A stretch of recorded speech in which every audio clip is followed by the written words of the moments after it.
Jean-Pierre Échoux, bonjour. Vous êtes enseignant-chercheur à l'ESCE, vous donnez des cours de prospective, vous donnez aussi des cours d'idéation.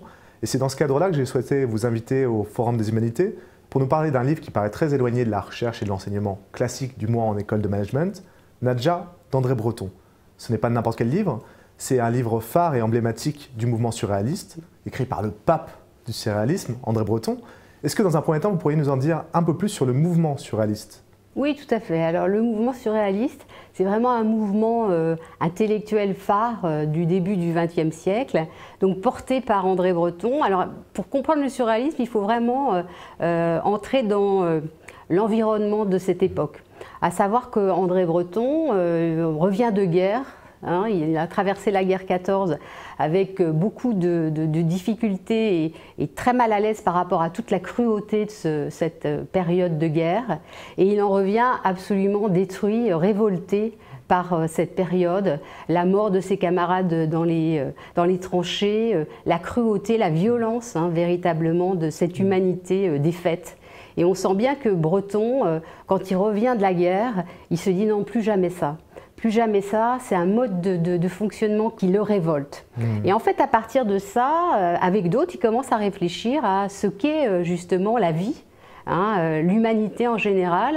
Et le surréalisme va commencer à se mettre en œuvre. Mais avant cela, avant que le surréalisme vraiment ne se mette en œuvre, il y a un autre mouvement qui a beaucoup impacté le surréalisme, c'est le dadaïsme. Tristan Dada, en fait, c'est... Tristan Tzara, oui. Oui, Tristan Tzara, de Dada. En fait, lui est roumain et s'intéresse aux arts. Et un peu comme Breton, lui, il se dit qu'au fond, ce que l'art reflète aujourd'hui, au début du XXe siècle, c'est très très rationnel, très très normé. Donc en fait, ces deux personnes-là ont des choses à voir, puisque tous les deux sont en pleine révolte contre l'art établi, et pour Breton, contre la pensée, j'allais dire, rationnelle, et ont besoin tous les deux de revisiter la vie avec le rêve, le désir, avec l'irrationnel d'une manière générale, parce que le rationnel, c'est plus suffisant pour vivre après cette traversée horrible que fut la guerre 14. Donc c'est vraiment ça. On peut difficilement enlever à des situations, à des mouvements, qu'ils soient artistiques ou intellectuels, un contexte historique. On voit bien le poids du contexte historique. On le voit aussi, plus tard, on en parlera certainement en prospective. L'historicité est important pour créer le mouvement et les changements qui s'opèrent. Donc le surréalisme, c'est véritablement ce mouvement par lequel on va dépasser le réel, la réalité. On va l'augmenter avec un surcroît de surnaturel, on peut même aller jusque-là, de signes nouveaux, d'interconnexions qui vont faire que on va pouvoir mieux supporter la réalité qui parfois est trop contrainte. Alors chez Breton, il y avait aussi une influence. Alors, il y a la magie, il y a l'art africain, il y a tout le surréel, ce qui sera le surréel. Il y a aussi Freud, la présence de l'inconscient, la libre association, ce qu'ils ont inventé, le procédé artistique qu'ils ont inventé, qui est l'écriture automatique. Tout à fait. Alors, on est dans l'imagination pure, dans la liberté des formes totale et absolue, ce qui semble aller contre l'esprit scientifique, l'esprit rationnel, l'esprit hypothético-déductif.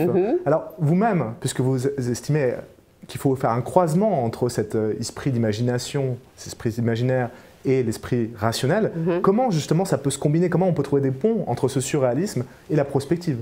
Alors la prospective, si on doit résumer en fait ce qu'est la prospective et la démarche prospective, on peut déjà dire qu'au fond c'est une capacité à imaginer des possibles pour se représenter peut-être des avenirs nouveaux ou des possibles nouveaux par rapport à notre propre évolution, l'évolution de systèmes économiques ou sociaux. Et là, cette prospective, mine de rien, en tous les cas l'école française de prospective est très académique à la base. On a une méthodologie, moi je viens de l'école française de prospective qui a en fait ses fondamentaux au CNAM de Paris, et effectivement, on s'est souvent posé la question de se dire, bon, la prospective avec les méthodes que l'on a, qui sont des méthodes rigoureuses, rationnelles, à l'opposé justement de la libre association, du surréalisme dont on parle, au fond, ces méthodes, à un moment donné, parce qu'il y a accélération des changements, parce qu'il y a besoin d'ouvrir d'autres possibles et peut-être même d'ouvrir des désirables. Hein, on n'est pas toujours uniquement dans le futur possible. On aimerait bien aussi y implémenter du désir. C'est quoi, qu'est-ce que nos populations, qu'est-ce que nos civilisations désirent pour demain? Et ça nécessite des ponts avec justement la pensée libre, la pensée associative. Et ça nous a obligés, nous, prospectivistes, à imaginer d'autres méthodes pour envisager des futurs possibles. Et à ce moment-là, c'est là où, en pont avec le surréalisme, on a croisé la prospective, j'allais dire académique et classique, peut-être un peu trop rationnelle, en tous les cas robuste, parce qu'il faut quand même une certaine robustesse des éléments de lecture du monde pour imaginer des futurs possibles. Mais là, on les a croisés avec la créativité. Et c'est bien ce lien qu'on peut faire entre créativité et mouvement surréaliste, où à un moment donné, justement, on y intègre le rêve, on y intègre les émotions, l'inconscient, hein, on parlait de Freud, mais on peut aussi y rajouter toute la partie du rêve développée par Jung. Et c'est ces éléments-là qui revisitent les postures possibles pour l'avenir. Et ça, c'est fondamental. Il y a une dimension sur laquelle vous venez d'insister qui me paraît cruciale, c'est la question du désir. Et justement, c'est vrai qu'avec la création, l'imaginaire, on réintroduit la dimension du désir. Oui, alors... Oui, pardon. Ah non, allez-y, vas-y. Oui, alors je rebondis sur le désir parce que c'est vrai que si on repense à ce que disait Breton, Breton il était assez campé quand même dans le présent.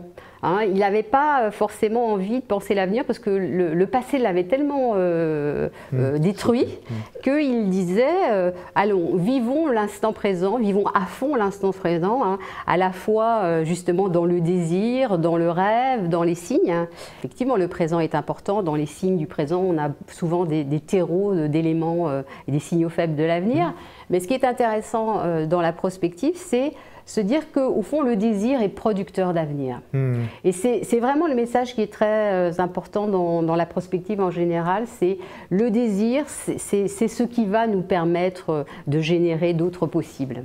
Mais c'est intéressant parce que dans le bouquin Nadja, donc Nadja, c'est une femme, hein, on peut dire que cette femme est objet de désir. Le désir d'André Breton, qui va la rencontrer dans la rue, c'est une inconnue, il ne sait pas qui elle est. Il va lui donner des rendez-vous. On est sur une échelle de temps très réduite, donc on est dans le présent, comme vous dites.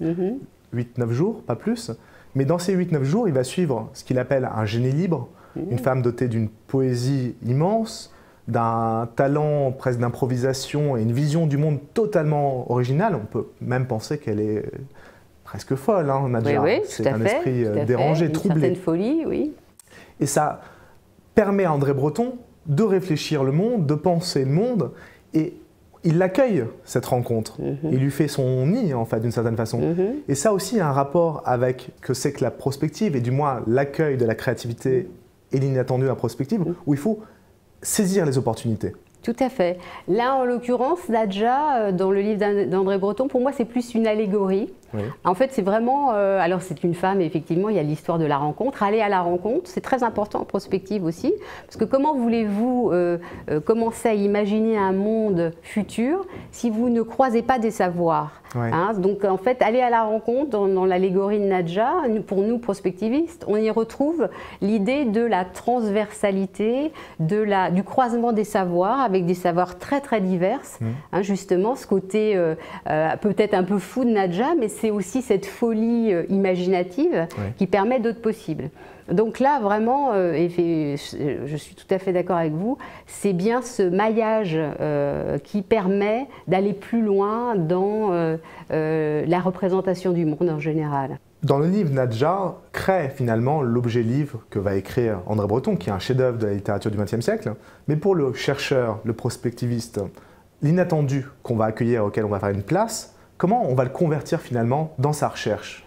Alors, l'inattendu en prospective, c'est l'hypothèse question. Question finale, c'est la dernière, c'est autre. autre, c'est celle qui effectivement reste en suspens. On espère tous la trouver, parfois on ne la trouve pas, et parfois on ne se donne pas ni le temps ni le désir de la trouver. Parce qu'il y a ça aussi. Donc en fait, généralement, le prospectiviste est assez attentif à cet inattendu, de plus en plus, à la fois par objet de désir, de trouver d'autres possibles, et de plus en plus par nécessité. On s'aperçoit qu'il y a des ruptures qu'il est nécessaire d'imaginer possibles, et c'est bien par cette hypothèse inattendue qu'on va pouvoir surgir cette hypothèse nouvelle, et sans cette préparation peut-être intellectuelle à l'inattendu, on a peut-être moins de facilité à la rencontrer. Ouais, donc l'important aussi pour le prospectiviste, c'est ce qu'on appelle le phénomène de serendipity. Et j'avoue que cette rencontre avec la serendipity que j'ai pu faire il y a quelques années au cours de lecture et puis lors d'un séminaire à Cerisy, c'est un haut lieu effectivement de la réflexion prospective, ça m'a permis, et ça a permis à beaucoup d'autres de se dire qu'on avait cette liberté de penser autrement à travers cet inattendu. C'est-à-dire qu'au fond on va à la recherche sans y être préparé, parce que le but de la serendipity, c'est au fond de faire une trouvaille inattendue. On était en train de chercher peut-être des éléments de réponse sur une question particulière, et puis tout d'un coup on est happé par un signe, par une connotation, par une citation qui vous dit tiens, mais au fond ça a à voir avec mon sujet de recherche, et si je l'analyse bien et si je la comprends bien, je vais trouver une possibilité d'aller plus loin dans ma recherche. Et c'est vraiment ça la serendipity. Alors justement, je vous propose d'écouter maintenant Boris Begard qui va nous lire un extrait de Nadja où il est question du hasard. On pourrait dire le heureux hasard, c'est la sérendipité, alors qu'il ne la nomme pas du tout comme ça, bien sûr, mais on voit le parallèle qui peut se dresser. Donc je vous propose d'écouter Boris Begard. D'accord. Je n'ai dessein de relater que les épisodes les plus marquants de ma vie, tels que je peux la concevoir hors de son plan organique. Soit dans la mesure même où elle est livrée au hasard, au plus petit comme au plus grand, où, reguimbant contre l'idée commune que je m'en fais, elle m'introduit dans un monde comme défendu, qui est celui des rapprochements soudains, des pétrifiantes coïncidences, des réflexes primant tout autre essor du mental, des accords plaqués comme au piano, des éclairs qui feraient voir, mais alors voir, s'ils n'étaient encore plus rapides que les autres. Il s'agit de faits de valeur intrinsèque, sans doute peu contrôlables, mais qui, par leur caractère absolument inattendu, violemment incidents et le genre d'association d'idées suspectes qu'ils éveillent, une façon de vous faire passer du fil de la Vierge à la toile d'araignée, c'est-à-dire à la chose qui serait au monde la plus scintillante et la plus gracieuse, n'était au coin ou dans les parages l'araignée. On pourrait établir quantité d'intermédiaires entre l'effet glissade et l'effet précipice, qui présentent chaque fois toutes les apparences d'un signal, sans qu'on puisse dire au juste de quel signal, qui font qu'en pleine solitude, je me découvre d'invraisemblables complicités qui me convainquent de mon illusion toutes les fois que je me crois seul à la barre du navire. Dans le passage qu'on vient d'entendre, André Breton parle des rapprochements soudains qu'on peut effectuer ou du hasard qui surgit violemment. C'est intéressant ce mot violent aussi, parce que dans la sérendipité, qu'on peut associer à ce hasard dont il parle, il y a cette idée d'inattendu, mais l'inattendu est forcément violent. Alors l'inattendu est non seulement violent parce qu'il dérange, et il dérange un peu notre construction ou théorique ou analytique sur le sujet sur lequel on est en train de travailler souvent, et c'est bien cette violence qui nous permet de nous réveiller. Et ça, c'est important d'avoir toujours en tête de se réveiller. On aurait tous tendance à aller vite dans des systèmes un peu, j'allais dire, répétitifs, à une sorte de zone de confort de réflexion, quel que soit d'ailleurs le sujet de réflexion. Et la violence de la rencontre inattendue permet non seulement de se réveiller, de voir les choses différemment, et en plus de vous dire attention. Attention, tu étais en train de t'endormir sur tes lauriers et sur ta manière de penser qui est un peu peut-être aujourd'hui un peu racornie. Donc dépêche-toi, prends cette opportunité pour penser de nouveau de manière plus agile et de manière un peu plus espiègle aussi. Moi j'aime bien ajouter la notion d'espièglerie dans la réflexion de l'inattendu et de la prospective en général. J'aimerais bien que les étudiants comprennent bien cette idée et que Breton évoque merveilleusement bien. Il parle de fait glissade, de fait précipice. C'est très facile dans le discours d'intention de dire il faut faire accueil à l'inattendu.